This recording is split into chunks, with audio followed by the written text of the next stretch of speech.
Halo para penggemar dan pecinta fisika, pada video kali ini saya akan menjelaskan lebih dalam mengenai fluk magnetik, tapi saya akan berikan soal-soal latihan saja. Kalau belum paham teori, silahkan melihat teorinya di video saya yang lain yang membahas mengenai teorinya. Nomor 1, bidang lingkaran yang berjari-jari 10 cm ditembus medan magnet 0,2 Tesla seperti tampak pada gambar. Berapakah fluk magnetik yang menembus bidang itu? Jadi ini bidangnya berupa lingkaran ya, jari-jarinya adalah R, ditembus oleh medan magnet dengan membentuk sudut 30 derajat terhadap bidang tersebut. N di sini adalah merupakan vektor normal, vektor yang tegak lurus bidang lingkaran. Kita jawab ya. Perhatikan baik-baik, sudut antara vektor medan magnet dengan vektor normal, saya sebut theta. Nah, ini nilainya adalah 60 derajat. Karena normal itu tegak lurus bidang ya, tegak lurus bidang. Jadi kalau yang ini 30 derajat, sudut antara vektor medan dengan bidang 30 derajat, maka sudut antara vektor medan magnet dengan vektor normal pasti 60 derajat. Karena ini merupakan komplemennya ya. Oke, ini saya tulis, tetanya adalah 60 derajat. Diketahui dalam soal, jari-jari dari lingkaran ini adalah 10 cm atau 0,1 meter. Sedangkan medan magnetnya diketahui 0,2 Tesla. Nah, kalau ditanya fluk magnetik yang menembus bidang itu sangat mudah sekali. Fluk itu dirumuskan BA cos theta. Jadi kita uraikan dulu A-nya ya. A itu adalah area atau luas dari bidang lingkaran. Luas lingkaran adalah pi r kuadrat ya. Nah, terus kemudian kita masukkan apa yang diketahui dalam soal. B-nya di sini adalah 0,2. Pi-nya 3,14 ya. Sedangkan R di sini 0,1 meter dikuadrat kalikan cos 60. Cos theta ya. Nah, cos theta cos 60. Nah, cos 60 itu adalah setengah. Nah, kalau kita perhatikan ini setengah dikalikan 0,2, 0,1. Ini 10 pangkat min 2 ya. Jadi kalau begitu hasilnya adalah 3,14 kali 10 pangkat min 3 Weber. Boleh juga persatuan Tesla meter kuadrat. Ya, Weber itu sama aja dengan Tesla meter kuadrat. Nomor 2, bidang bujur sangkar dengan sisi 20 cm ditembus medan magnet 10 mili Tesla seperti tampak pada gambar. Berapakah fluk magnetik yang menembus bidang itu? Oke, sekarang kita jawab ya. Perhatikan baik-baik, vektor medan magnet ini bisa digeser ke sini ya. Saya geser aja. Kalau vektor medan magnet ini saya geser ke sini, vektor itu bisa digeser ya. Asalkan tidak merubah besar dan arah. Lihatlah arahnya sama, besarnya juga sama. Saya geser ke sini. Berarti sudut yang dibentuk antara vektor normal bidang dengan medan magnetnya adalah ini. Nah, sudut ini, tetanya ya. Jadi kalau begitu sudutnya di sini adalah 120 derajat. Pelurus dari 60 kan, 120 derajat. Nah, inilah tetanya. Karena dalam rumus fluk BA cos theta, theta itu sudut antara vektor normal bidang dengan vektor medan magnetnya. Nah, seperti itu ya. Oke, kalau begitu saya tulis tetanya 120 derajat ya, bukan 60 derajat. Nah, terus kemudian medan magnetnya diketahui 10 mili Tesla. 1 mili itu 10 pangkat min 3 ya. Jadi akhirnya dikalikan 10 pangkat min 2 Tesla. Ini saya jadikan Tesla.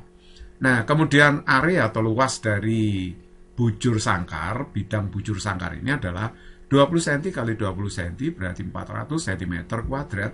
Atau boleh ditulis 4 kali 10 pangkat min 2 meter kuadrat. Nah, ini yang diketahui dalam soal. Lalu kita menggunakan rumus tadi ya, bahwa fluk yang diterima oleh bidang itu adalah BA cos theta. Jadi sekarang kita masukkan B-nya 10 pangkat min 2. Nah, sedangkan luas bidangnya, karena ini bujur sangkar tadi ini ya, 4 kali 10 pangkat min 2, sudah kita hitung. Sedangkan tetanya 120 derajat, saya masukkan. Nah, cos 120 derajat itu adalah min setengah ya. Min setengah dikalikan 4, ini min 2. Berarti kalau begitu hasilnya adalah min 2 kali 10 pangkat min 4 Weber. Nomor 3, permukaan tertutup berbentuk balok ditembus medan magnet B 0,0 Tesla seperti ditunjukkan gambar. Berapakah fluk magnetik yang menembus masing-masing bidang? Yang B, flux magnetik total yang diterima permukaan tertutup itu. Kita jawab. Perhatikan ya, kalau ini permukaan tertutup, maka arah vektor normal bidang selalu menjauhi ruangan. Jadi dia meninggalkan ruangan. Perhatikan bidang ini ya, PSWT, vektor normalnya kan ini meninggalkan ruangan, tegak lurus bidangnya. Jadi vektor normal ini tegak lurus bidang PSWT. Nah, semua yang namanya vektor normal itu pasti tegak lurus bidang. Karena di sini ada 6 bidang, berarti ada 6 vektor normal. Jadi ini ada vektor normal. Nah, ini juga, ini vektor normalnya bidang TUVW. Ini normal bidang PQRS.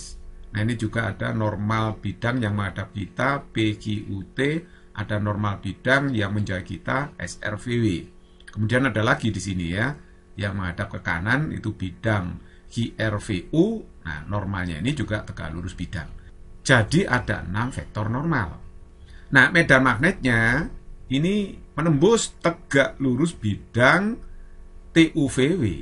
Nah, ini hanya perwakilan aja ya. Jadi sebenarnya banyak, ini vektornya kalau digambar jadi banyak sekali medan magnetnya. Dianggap medan magnet ini homogen, tidak bergantung pada waktu dan posisi. Jadi dia menembus permukaan tertutup ini. Nah, sekarang kita hitung berapa flux yang diterima bidang PSWT. PSWT ya. Nah, rumusnya BA cos theta. Nah, tapi kalau kita lihat tetanya itu 90 derajat. Kenapa? Untuk bidang PSWT, lihat normalnya itu ke arah kiri kan. Nah, sedangkan medan magnetnya ke bawah. Arah bawah dengan arah kiri itu kan tegak lurus ya, tegak lurus. Jadi kalau tegak lurus berarti sudutnya 90 derajat. Nah, cos 90 derajat itu 0. Jadi yang depan nggak usah dihitung kan. Jadi flux yang diterima bidang PSWT adalah 0. Nah, terus kemudian kita bisa menyimpulkan bahwa kalau ada bidang sejajar dengan medan magnet, pasti tidak menerima flux magnetik. Jadi lihatlah, bidang PSWT ini kan sejajar medan magnet. Berarti dia tidak ditembus. Karena tidak ditembus medan magnet, berarti dia tidak menerima flux. Maka fluxnya 0. Jadi bidang yang sejajar dengan medan magnet itu pasti tidak menerima flux. Sehingga bidang PQUT ini yang sejajar medan juga 0 fluxnya. Begitu juga bidang QRVU, kemudian ada bidang SRVW.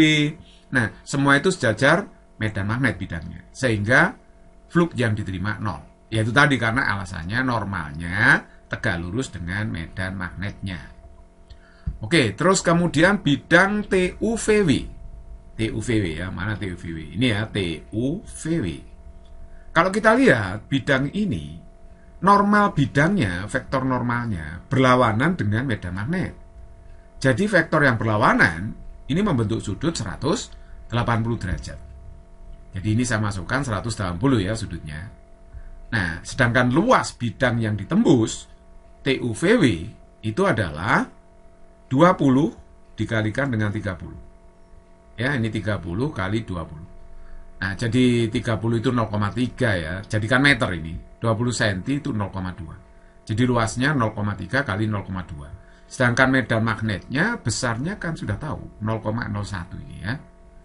Nah, jadi coba kita hitung di sini. Nah, hasilnya adalah minus 6 kali 10 pangkat min 4. Ya jelas nih, karena cos 180 kan min 1 ya. Min 1, 3 kali 2, 6. Min 6 kali 10 pangkat min 4 Weber. Oke. Terus kemudian bidang PQRS. Mana? Bidang PQRS. PQRS. Yang bawah berarti. Nah, ini kan B-nya arahnya ke bawah ya. Vektor medan magnetnya arahnya ke bawah. Berarti sama arah dengan normal bidang PQRS. Karena arahnya sama dengan vektor normal, berarti sudut yang dibentuk antara B dengan normal bidang PQRS itu adalah 0 derajat.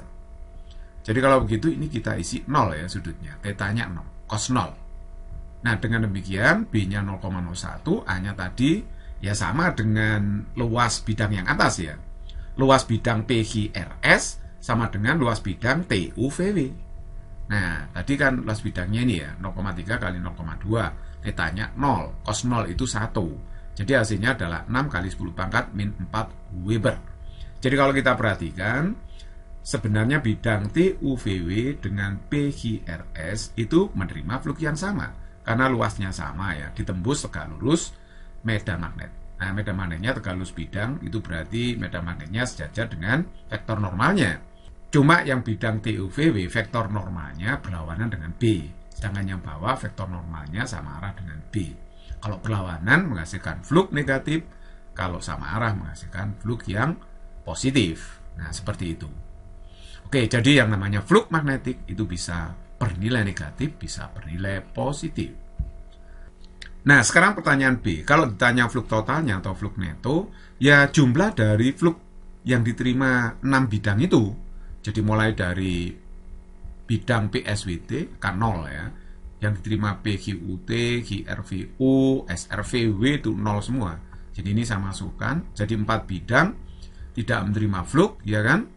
Nah, terus kemudian bidang TUVW tadi adalah min 6 kali 10 pangkat min 4, sedangkan bidang PQRS menerima flux 6 kali 10 pangkat min 4. Nah, ini saling berlawanan tandanya sehingga hasilnya adalah 0. Jadi kalau begitu, kita bisa simpulkan kalau ada suatu permukaan tertutup ditembus oleh medan magnet homogen yang tidak bergantung waktu maupun posisi, maka flux total yang diterima permukaan tertutup itu pasti sama dengan 0. Nomor 4. Permukaan tertutup berbentuk balok ditembus medan magnet B sama dengan 1 Tesla seperti ditunjukkan gambar. Berapakah flux magnetik yang menembus masing-masing bidang? Flux magnetik total yang diterima permukaan tertutup itu. Mari kita jawab. Nah, saya gambar dulu vektor normalnya. Vektor normal pada bidang PSUT, ini tegak lurus bidangnya, arahnya menjauhi ruangan ya. Nah, terus kemudian normal bidang pada bidang TGRU ya. QRUT ya, QRUT itu tegak lurus bidangnya menjauhi ruangan. Nah, PQRS juga tegak lurus bidang menjauhi ruangan. Nah, ini kalau saya gambar bidang PQTU ini juga punya normal mengarah ke kita, tegak lurus bidang PQT ya. Terus kemudian bidang yang di belakang kita, bidang SRU ya. Ini vektor normalnya menjauhi kita. Dia meninggalkan ruangan ke sana. Ya pasti tegak lurus bidang. Normal itu artinya tegak lurus. Oke, nah sekarang coba kita cari flux yang diterima bidang PQRS. PQRS berarti bidang yang bawah. Bottomnya ini ya. Oke, BA cos theta lah, tetanya berapa? Kalau kita lihat bidang yang bawah PQRS itu kan sejajar medannya. Berarti medan magnet ini nggak menembus bidang PQRS. Jadi kalau seandainya medan magnet B itu kita anggap anak panah ini tidak menembus bidang PQRS. Jadi artinya bidang PQRS itu tidak menerima flux. Nah, tadi sudah saya jelaskan di nomor 3 bahwa kalau ada bidang ya sejajar dengan medan magnet tidak akan menerima flux magnetik. Ya alasannya karena vektor normalnya tegak lurus medan magnet. Kalau tegak lurus kan cosnya 90.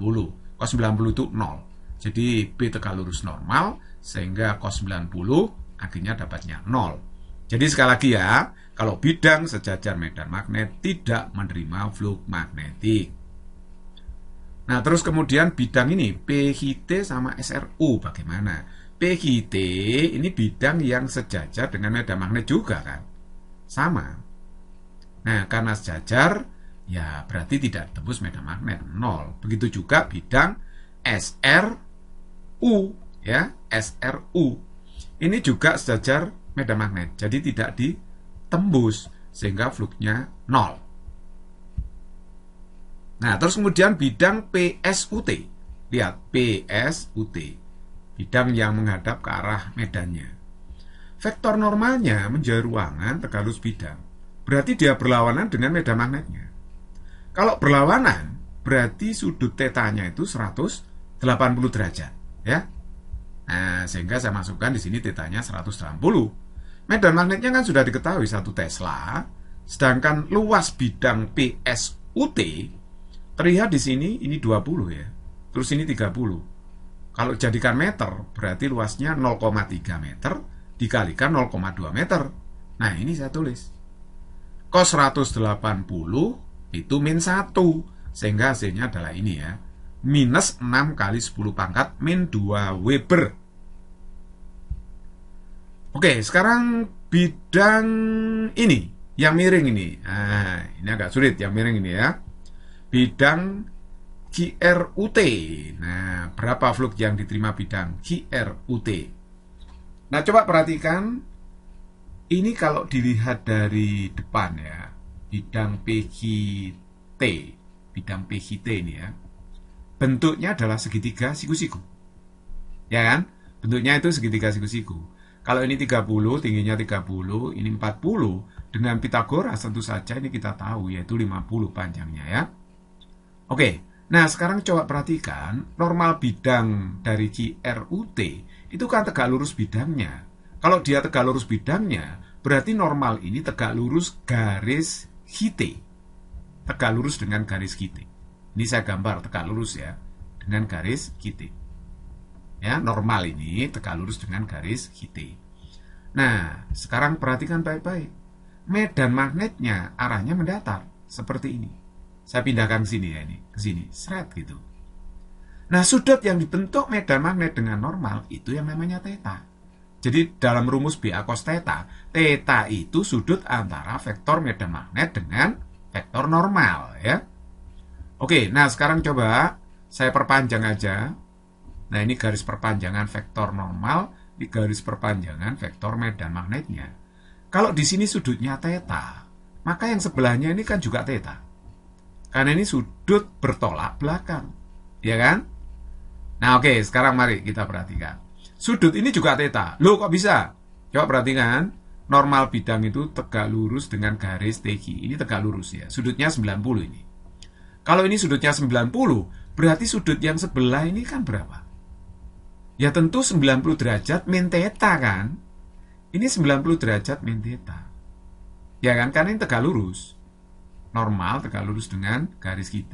Jadi kalau ini theta, sebelahnya 90 min theta. Berhubung ini segitiga siku-siku, kalau di sini 90 min theta, ya pasti di sini theta. Karena sudut di sini kalau jumlah sama itu kan 90, ya. Jadi ini theta secara geometri seperti itu. Oke. Nah, sekarang saya bisa menghitung cos theta-nya kan. Karena dalam rumus flux itu ada cos theta itu.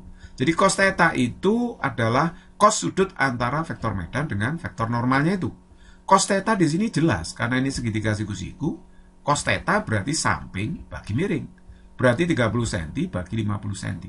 Nah, itu hasilnya adalah 0,6. Nah, berarti kita sudah siap menghitung flux yang diterima bidang QRUT. Nah, QRUT ya, BA cos theta. Lah, B-nya kan 1. Nah, luas bidang yang miring ini, perhatikan, sisi miringnya ini kan 50, dikalikan 20, tapi jadikan meter. Jadi ini 0,2 dikalikan dengan 0,5. Ini setelah jadikan meter ya. Ini luas bidang QRUT. Nah, dikalikan cos theta. Cos theta kan 0,6. Nah, ini kalau kita kalikan berapa? Ini kan 0,1 dikalikan 0,6. Hasilnya berarti positif 6 kali 10 pangkat min 2 Weber. Nah, coba perhatikan di sini saya hapus ya, lalu saya geser aja. Nah, ini saya geser hasil-hasil flux yang diterima masing-masing bidang. Ada sebanyak 5 bidang ya, bidang PGRS, BGT, SRU, BSUT, kemudian QRUT. Nah, sekarang kalau kita disuruh mencari berapa flux total yang diterima oleh permukaan tertutup ini, itu sangat mudah. Kita tinggal menjumlahkan aja flux yang diterima masing-masing bidang ini. Jadi flux PGRS ditambah dengan flux PGT, flux yang diterima bidang SRU ditambah flux PSUT plus flux yang diterima QRUT, gitu ya. Oke, jadi kalau kita jumlahkan semua ya tinggal masuk aja 0, 0, 0 ini kan 0, 0, ini 0 ya. Nah, terus kemudian BSUT tadi sudah dapat, yaitu minus 6 kali 10 pangkat min 2, sedangkan bidang GRUT 6 kali 10 pangkat min 2 positif. Jadi ini kalau saya jumlahkan, hasilnya adalah 0. Jadi kalau suatu permukaan tertutup ditembus oleh medan magnet yang homogen, tidak bergantung waktu dan posisi, maka flux total yang diterima permukaan tertutup ini sama dengan 0. Physics is very easy and fun.